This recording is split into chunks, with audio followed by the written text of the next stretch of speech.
గతంలో రఘురామకృష్ణరాజు కస్టోడియల్ టార్చర్లో కీలక ఆరోపణలు ఎదుర్కొంటున్నటువంటి సునీల్ నాయక్పై నిన్న హైకోర్టు చాలా ఘాటైన వ్యాఖ్యలు అయితే చేసింది. ఒక రకంగా మీరు లొంగిపోవటం మీకే మంచిది, ఎప్పుడు లొంగిపోతారో మీరే చెప్పండి అని చెప్పి సునీల్ నాయక్ తరపు లాయర్కి అయితే హైకోర్టు తేల్చి చెప్పింది. దీంతో సునీల్ నాయక్ని అడిగి నేను చెప్తానని చెప్పడంతో వాయిదా అయితే వేసింది అనుకోండి. నిన్న కోర్టు చేసినటువంటి వ్యాఖ్యలు ఎలా ఉన్నాయో చూడండి. పార్లమెంటు సభ్యుడి మీద దాడి చేయటం అంటే పార్లమెంటు మీద దాడి చేయటమే. పార్లమెంటు మీద దాడి చేసిన వారికి, ఇక్కడ ఎంపీ మీద దాడి చేసిన వారికి ఇద్దరికీ తేడా ఏం ఉండదు. ఇలాంటి వ్యక్తులకు ముందస్తు బెయిల్ రక్షణ ఉండదు, ఉండకూడదు. ఇది మా నిర్ణయం అని చెప్పి నిన్న కోర్టు కొండ బద్దలు కొడుతూ చేసినటువంటి వ్యాఖ్యలు అనేవి ఒక రకంగా ఐపీఎస్ వర్గాలను కూడా వణుకుకు గురి చేశాయి. ఎందుకనంటే తప్పు చేస్తే ఎలాంటి వాడైనా సరే న్యాయస్థానం ముందు శిక్ష అనుభవించాల్సిందే అనే ఒక భయాన్ని నిన్న న్యాయస్థానం కల్పించింది.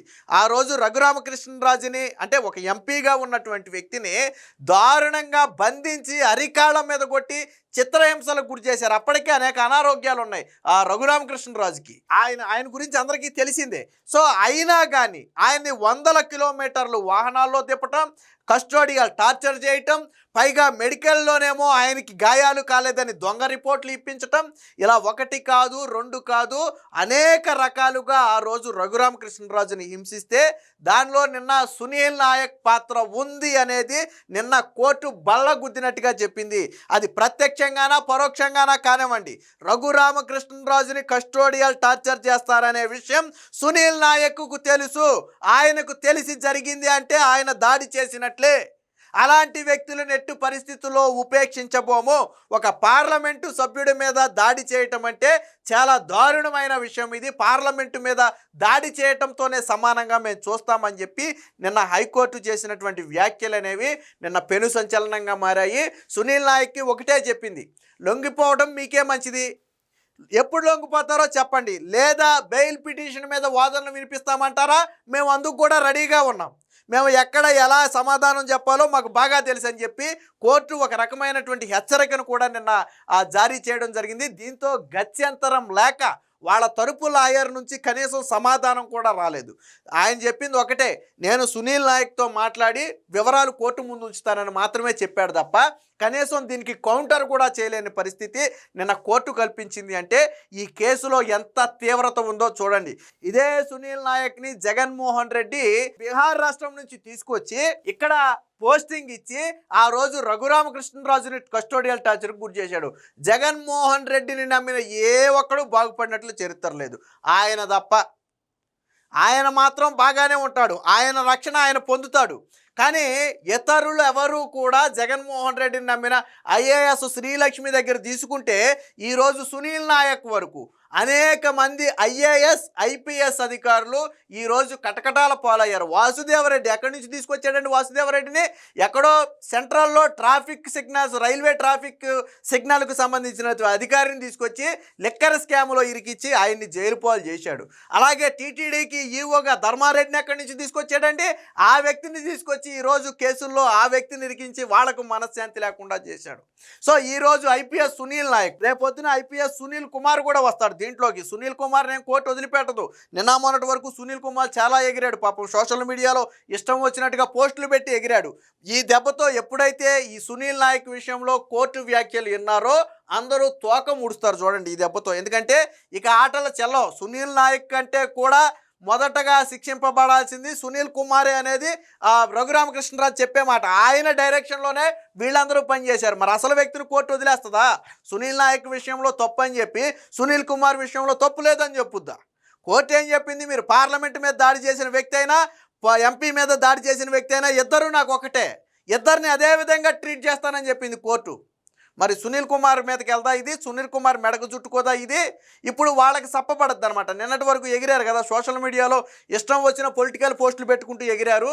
సో ఇప్పుడు ఒక్కొక్కడికి సప్పబడద్దు. ఎందుకంటే సునీల్ నాయక్తో ఇది ఆగదు, సునీల్ కుమార్ వరకు వెళుతుంది. సునీల్ కుమార్ విషయంలో కూడా ఇలాంటి తీర్పులే రాబోతున్నాయి. ఎందుకంటే అన్నిటికీ మించి కర్త కర్మ క్రియ ప్రధాన పాత్ర పోషించింది సునీల్ కుమారే. ఇది రఘురామకృష్ణరాజు తన కంప్లైంట్లోనే చెప్పాడు. అంటే న్యాయస్థానాల ముందు తోక జాడిస్తే ఎలా ఉంటుంది ఐఏఎస్ ఐపీఎస్లం మేము ఎలాగైనా తప్పించుకోగలం, అధికారంలో ఉన్నప్పుడు ఎవడేం చెప్పినా తలాడిస్తామంటే కుదరదు. దానికి ఇది ఒక ఉదాహరణ. వైసీపీ వర్గాలు కూడా ఇప్పుడు విస్మయానికి గురవుతున్నాయి. ఎందుకనంటే రఘురామకృష్ణరాజు విషయంలో ఒక ఐపీఎస్ మీద చేసినటువంటి వ్యాఖ్యలు ఇది ఎక్కడికి దారి తీస్తుంది, అడితిరిగి తిరిగి జగన్మోహన్ రెడ్డి మీదకి ఎక్కడ చుట్టుకుంటుంది. ఈరోజు వీళ్ళు చేసిన అపవాదం జగన్మోహన్ రెడ్డికి కాదా? జగన్మోహన్ రెడ్డికి సంబంధం లేదా? జగన్మోహన్ రెడ్డి చేయమన్న పాపమే కదా ఇదంతా. లేకపోతే సునీల్ నాయక్కి రఘురామకృష్ణరాజుకి ఏమైనా పర్సనల్ విభేదం ఉందా? లేదా సునీల్ నాయక్కి పర్సనల్ వీళ్ళకి ఏమన్నా ఫ్యామిలీ హిస్టరీలో గొడవలు ఏమైనా ఉన్నాయా? లేదు కదా. జగన్మోహన్ రెడ్డి చేయమన్న పాపానికి ఈరోజు బలిపశువులుగా ఎవరు మారారంటే ఐపీఎస్ అధికారులు మారారు. ఆ రోజు జగన్మోహన్ రెడ్డి చెప్పిన దానికి గొర్రెల్లా తల ఊపితే ఏమైంది? ఈరోజు న్యాయస్థానాల ముందు తలదించుకోవాల్సిన పరిస్థితి ఏర్పడింది. సో దీనికి సంబంధించినటువంటి వార్త కూడా ఒకటి వచ్చింది, ఒకసారి చూద్దాం. ఎంపీ మీద దాడి అంటే పార్లమెంటు సార్వభౌమాధికారం పైనే దాడి. రఘురామను చిత్రహింసలకు గురి చేసిన ఘటనలో ప్రత్యక్షంగా పరోక్షంగా సునీల్ నాయక్ది కీలక పాత్ర.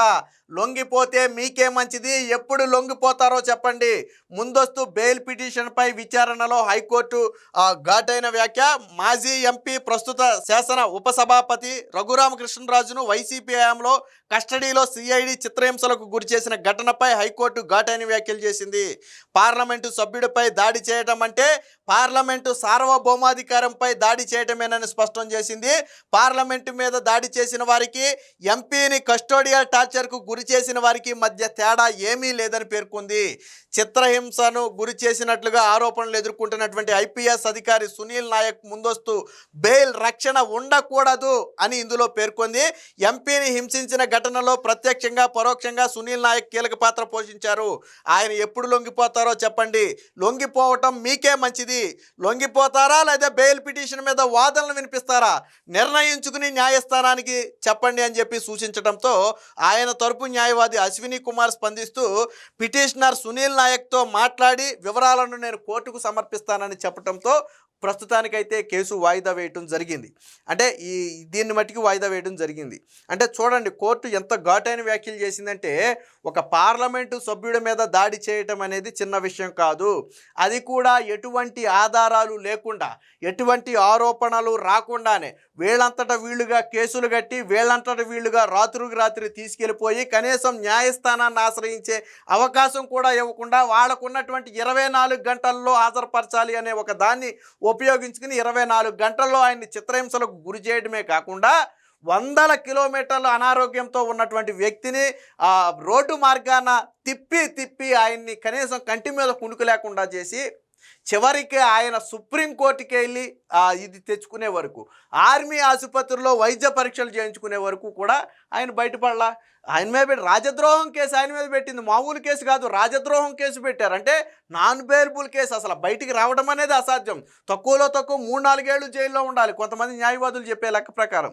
కానీ ఆ రోజు మరి దేవుడు రఘురామకృష్ణరాజు పక్షాన ఉన్నాడేమో తెలియదు. కానీ మొత్తానికి ఎలాగో సుప్రీంకోర్టులో వెళ్ళటం, సుప్రీంకోర్టు ఏమో ఆర్మీ ఆసుపత్రికి డైరెక్షన్ ఇవ్వటం, ఆర్మీ ఆసుపత్రిలో అతని కాళ్ళ మీద గాయాలు ఉన్నాయి అన్నట్లుగా తేల్చి చెప్పటంతో రఘురామకృష్ణరాజు మీద దాడి జరిగింది అని ఆ రోజు కోర్టు భావించి అప్పుడు బెయిల్ ఇచ్చింది. ఆ తర్వాత జరిగిందంతా మనందరికీ తెలిసిన విషయమే. బట్ ఎప్పుడైతే కూటమి ప్రభుత్వం వచ్చిందో ఈ కేసుని సీరియస్గా తీసుకుంది, రఘురామకృష్ణరాజు సీరియస్గా తీసుకున్నాడు. దాంతో ఎవరైతే తనను టార్చర్కి గురి చేశారో వాళ్ళందరి మీద కూడా ఈరోజు విచారణ అయితే సాగుతుంది. దీనికి సంబంధించిన ఇంకొక వార్త కూడా చూద్దాం. లొంగిపోతే మంచిది, ఎంపీని టార్చర్ చేశారని సునీల్ నాయక్కు తెలుసు. రఘురామ కేసులో ఆయనది కీలక పాత్ర. ఎంపీపై దాడి, పార్లమెంటు సార్వభౌమాధికారంపైనే దాడి. పార్లమెంటుపై దాడి చేసిన వారికి వీరికి తేడా లేదు.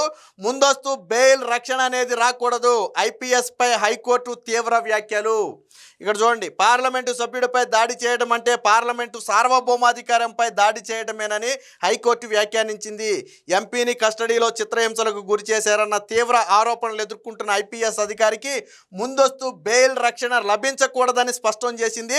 పార్లమెంటుపై దాడి చేసిన వారికి, ఎంపీని కస్టోడియల్ టార్చర్ చేసిన వారికి మధ్య తేడా లేదని తేల్చి చెప్పింది. నాటి ఎంపీ రఘురామకృష్ణరాజును కస్టోడియల్ టార్చర్కు గురి చేయబోతున్నారని అప్పటి సిఐడి డిఐజీగా ఉన్నటువంటి సునీల్ నాయక్ కుమార్కు బాగా తెలుసు అని, ఈ వ్యవహారంలో ఆయన పాత్ర ఉంది అని నిన్న హైకోర్టు బలంగా నమ్ముతూ ఈ కీలక వ్యాఖ్యలు అయితే చేయడం జరిగింది. అంటే కోర్టు ఒక క్లియర్ ఇండికేషన్ అయితే అందరికీ పంపింది. ఏమని?